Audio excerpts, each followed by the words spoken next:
जो next question है वो इंडियन आर्म्ड फोर्स के बारे में कि इंटीग्रेटेड थिएटर कमांड की ज़रूरत है रिफॉर्म में, मतलब कि एक इंटीग्रेटेड थिएटर कमांड की ज़रूरत है हमारी इंडियन फोर्स को, जो कि एक्ट करेगी अगेंस्ट थ्रेट या environmental threats and environment will change in uncertain way but its structure must be simple, flexible और adaptable। ये जो पूरा स्टेटमेंट आपको उसको सब्सटेंशिएट करना पड़ेगा। तो आंसर में आप लिखोगे कि कैसे इंटीग्रेटेड थिएटर कमांड है, क्योंकि हमारे पास नए नए थ्रेट्स आ रहे हैं पुराने के साथ साथ, जैसे कि पाकिस्तान चाइना का रैपिड राइज, तीसरा जो अफगानिस्तान में जिस तरह से चीज़ें अनफोल्ड हो रही हैं, और साथ में नए थ्रेट्स जैसे कि साइबर थ्रेट्स। तो इंटीग्रेटेड थिएटर कमांड जो है इसलिए ज़रूरत है हमारी।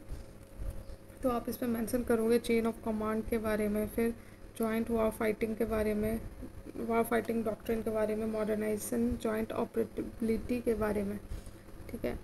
उसके बाद इंट्रोडक्शन में लिखोगे कि जो चीफ ऑफ डिफेंस स्टाफ है and creation of department of military affair, ये एक तरह से बहुत बड़ा एक स्टेप्स है, माइलस्टोन है towards integration and advancement of defence force. Integrated theatre command होता क्या है? ये एक तरह से यूनिफाइड कमांड है तीनों सर्विस का under a single commander for geographical theatres, मतलब तीनों एयर, नेवी और जो आपकी आर्मी है, तीनों मिलके जोग्राफिकली वाइज उनका डिवीज़न होगा। The commander of such a force will be able to bear all resources at his disposal, तो उनके पास ज़्यादा रिसोर्स होगा ऑफकोर्स, चाहे वो आर्मी हो, इंडियन फोर्स हो या नेवी हो। द इंटीग्रेटेड थिएटर कमांड जो है वो किसी इंडिविजुअल सर्विस को आंसर नहीं होगा, एज अ होल इंटीग्रेटेड रहेगा तीनों का रिसोर्सेज और एंसरेबिलिटी एंड अकाउंटेबिलिटी।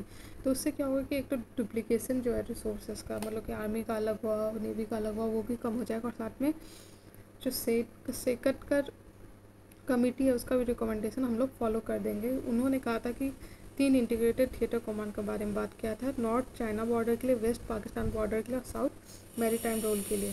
अब देखते हैं एडवांटेज क्या है इंटीग्रेशन का।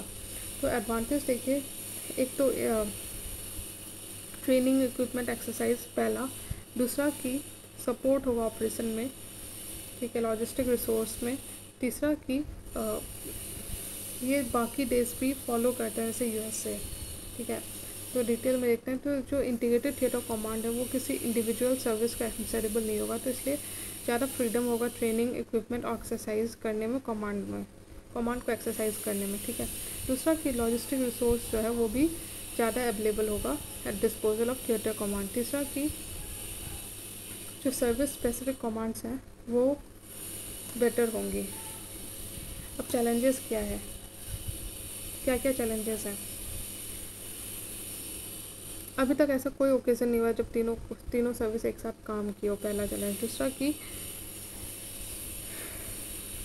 मतलब कि दूर जाके कहीं लैंड वार या मीडियम टू हाई इंटेंसिटी वार अभी फ़िलहाल दूर लग रहा है, ठीक है।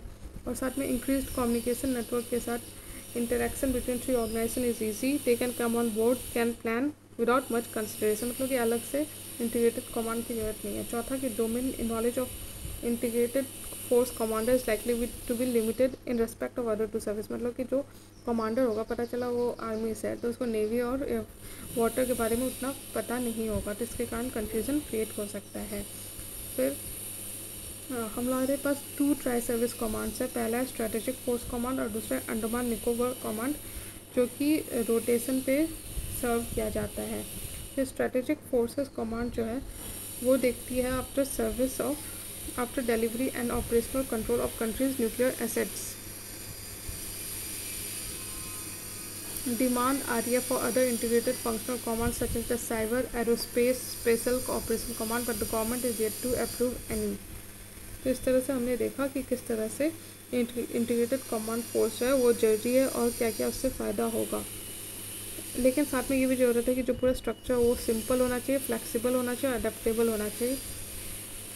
आइडियल सॉल्यूशन इंडिया के लिए यह है कि वो 4 जोग्राफी बेस्ड थिएटर हो, एक नॉर्दर्न, साउदर्न, ईस्टर्न और वेस्टर्न अलग अलग। Chain of command should run from cabinet committee on security through the defence minister. तो इस तरह से हम लोगों ने ये कर लिया। Thank you.